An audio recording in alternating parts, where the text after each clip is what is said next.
بہت پیارے مسلمان بھائیوں بہنوں عزیزوں بیٹوں اور بیٹیوں، السلام علیکم ورحمۃ اللہ وبرکاتہ۔ میں غلام مصطفیٰ اپنے چینل پیام اسلام سے آپ سے مخاطب ہوں۔ اللہ اور اللہ کے رسول کا پیغام آپ تک پہنچانے کی کوشش کر رہا ہوں۔ اللہ رب العزت مجھے اس میں اخلاص نصیب فرمائے، اور اب سب بہن بھائیوں سے التماس ہے کہ میری اگر کوشش، یہ کاوش آپ کو پسند آئے تو اس کو آگے ضرور دوسرے لوگوں تک فارورڈ کیجیے، تاکہ اس تبلیغ کے اس کام میں ہمارا سب کا حصہ شامل ہو جائے۔ اور میرے اس چینل کو یوٹیوب پہ جا کے سبسکرائب کر لیں۔ اگر آپ فیس بک استعمال کرتے ہیں تو فالو کریں، تاکہ آنے والے تمام جو اسباق ہیں وہ آپ تک پہنچتے رہیں۔ اللہ رب العزت ہمیں اس سارے عمل میں اخلاص نصیب فرمائے اور عمل کی توفیق عطا فرمائے۔ آج کا ہمارا سبق سورۃ النساء آیت نمبر 13 اور 14 پر مشتمل ہے۔ اعوذ باللہ من الشیطان الرجیم، بسم اللہ الرحمن الرحیم۔ تلک حدود اللہ ومن یطع اللہ ورسولہ یدخلہ جنات تجری من تحتہا الانہار خالدین فیہا ذالک الفوز العظیم۔ ومن یعص اللہ ورسولہ ویتعد حدودہ یدخلہ نارا خالدا فیہا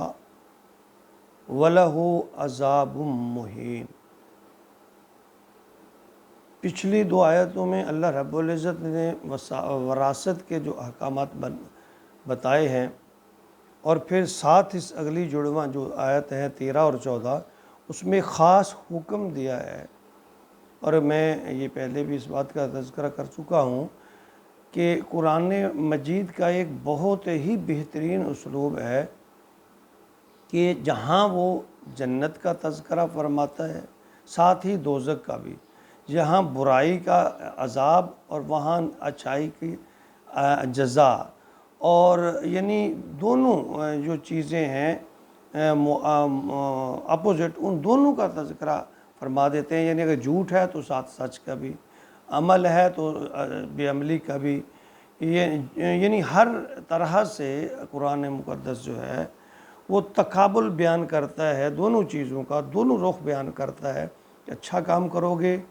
تو اس کا صلہ ہوگا، یہ صلہ ہوگا، برا کام کرو گے سزا ہوگی اور اس کی یہ سزا ہوگی۔ تو یہاں اللہ رب العزت نے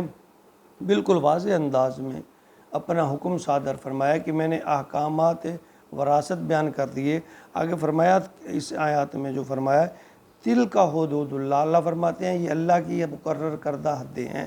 اللہ نے یہ قانون بنا دیا ہے، یہ حدیں مقرر کر دی ہیں۔ وَمَن یُطِعِ اللہ، اور جو اس کی اتباع کرے گا، ان پر چلے گا، وَرَسُولُ، وَمَن یُطِعِ اللہ وَرَسُولَ، اور جو اللہ اور اللہ کے حکم پر چلے گا۔ یہاں ساتھ اللہ رب العزت نے اپنے نبی کا بھی تذکرہ فرما دیا کہ جو اللہ اور اللہ، کیونکہ نبی کا جو فرمان ہے وہ نبی اللہ تعالیٰ کے حکم کے بغیر بولتے ہی نہیں۔ اللہ نے فرمایا جو کوئی میری اور میرے نبی کی اتباع کرے گا، یدخلہ، اس کو میں داخل کر دوں گا، جنات تجری، ایسی جنت میں، من تحتہا الانہار، جس کے نیچے ندیاں بہہ رہی ہیں۔ یعنی وہ جنت کے باغات اور اس کے نیچے ندیاں بہہ رہی ہیں۔ میں ان لوگوں کو جو اللہ اور اللہ کے رسول کی اطاعت کرتے ہیں ان میں داخل کر دوں گا،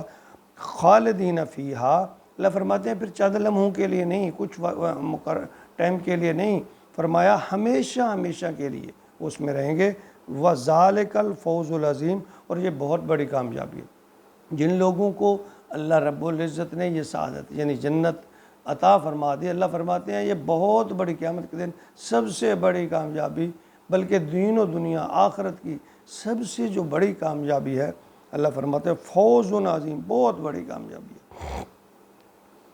آگے فرمایا وَمَن یعص اللہ، یعنی اس میں تو یہ فرما دیا کہ جو اطاعت کرے گا اللہ اور اللہ کے رسول، یہ اس کا یہ صلہ ہے،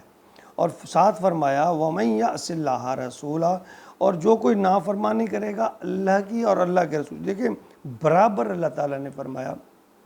جو لوگ یہی خیال کرتے ہیں کہ صرف قرآن ہمارا جو دین ہے وہ صرف قرآن ہی ہے، وہ اس بات کو غور کریں اس پر کہ یعنی کچھ لوگ ایسے ہیں ان کا یہ خیال ہے کہ ہمارے لیے قرآن کافی ہے، قرآن میں جو احکامات ہیں وہ کافی ہیں۔ نہیں، ہرگز نہیں۔ قرآن ایک حصہ ہے دین کا، اور دوسرا حصہ ہے نبی پاک صلی اللہ علیہ وسلم کا فرمان، آپ کا قول، آپ کا فعل، آپ کا عمل۔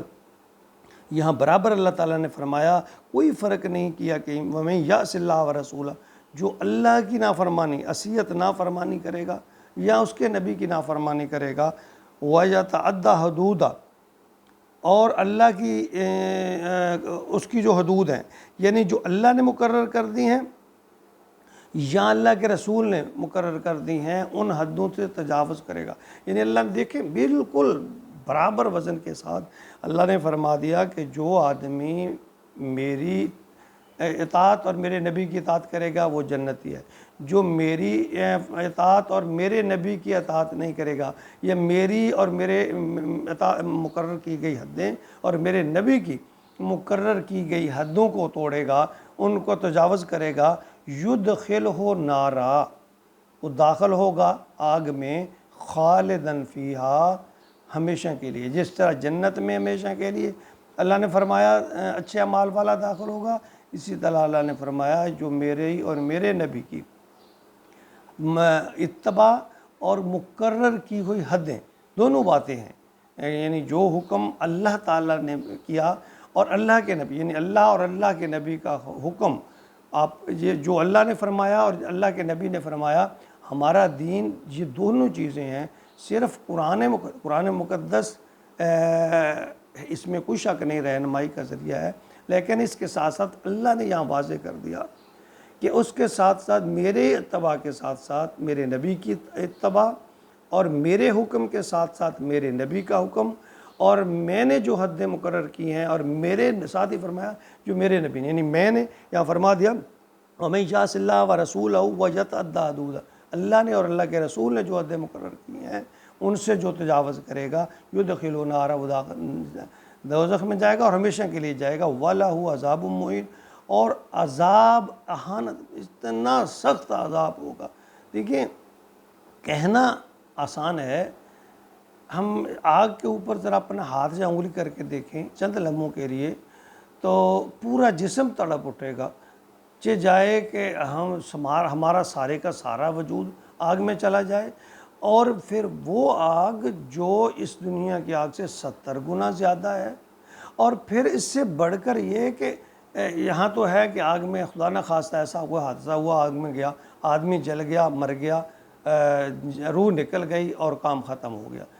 اور وہ تو مقام ایسا ہے خدا نہ خواستہ اللہ تعالیٰ ہر مسلمان کو محفوظ رکھے،